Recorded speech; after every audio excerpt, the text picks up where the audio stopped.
Xo'p, qarang masalan. Sizlar bilan faqat aylanma emas, doirani ham ko'ramiz. Bu qanaqa shakl? Aylana. Buni Aylana. Xo'p, ikkalasida nima farqi bor desa, yana qarang, nimalar bo'lishi mumkin? Xo'p, biz aylanani ko'rdik, to'g'rimi? Shu hamma narsa doirada ham bo'ladi. Aylananing radiusi bo'lsa, doirada ham radius bo'ladi. Ikkalasida ham markaz, chegara, hamma narsa bor. Bittagina farqi bor. Nima farqi bor desa, nima ekan? Yuzasi bor. Nimani? Nimani yuzasi bor? Nimani? Doirani.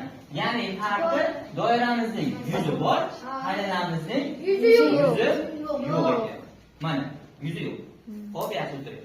Agar doiraning yuzi bo'lsa, uni qanday topamiz desa, uni ham mana formulasi berilgan.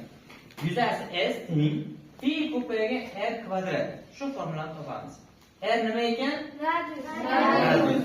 Radiusning kvadratini pi ko'paytirib qo'ysam, doiramizning yuzi chiqaveradi. Tushunarlimi? Demak, doirada ham bataq aylana hamma narsa bo'lishi mumkin, faqat aylana bilan farqi yuzasi bor yoki yo'q. Tushundingmi? Demak, aylanamiz faqat uzuk, to'g'rimi? Yoki obraj, sanoqlar ichi yo'q. Doiramiz chaladigan doira bo'lishi mumkinmi? Ana shunaqa shaklda bu ichi bo'lsa, bu yuzasi bo'lsa, doira bo'ladi. Tushundingmi farqi? Farqi bitta, yuzasi bo'lsa nima bo'ladi? Doira bo'ladi. Bo'lmasa-chi? Aylana bo'ladi. Tushunarli? Malol. Endi ko'ramiz. Qoidalarni ta'kidlab mana bu tomon.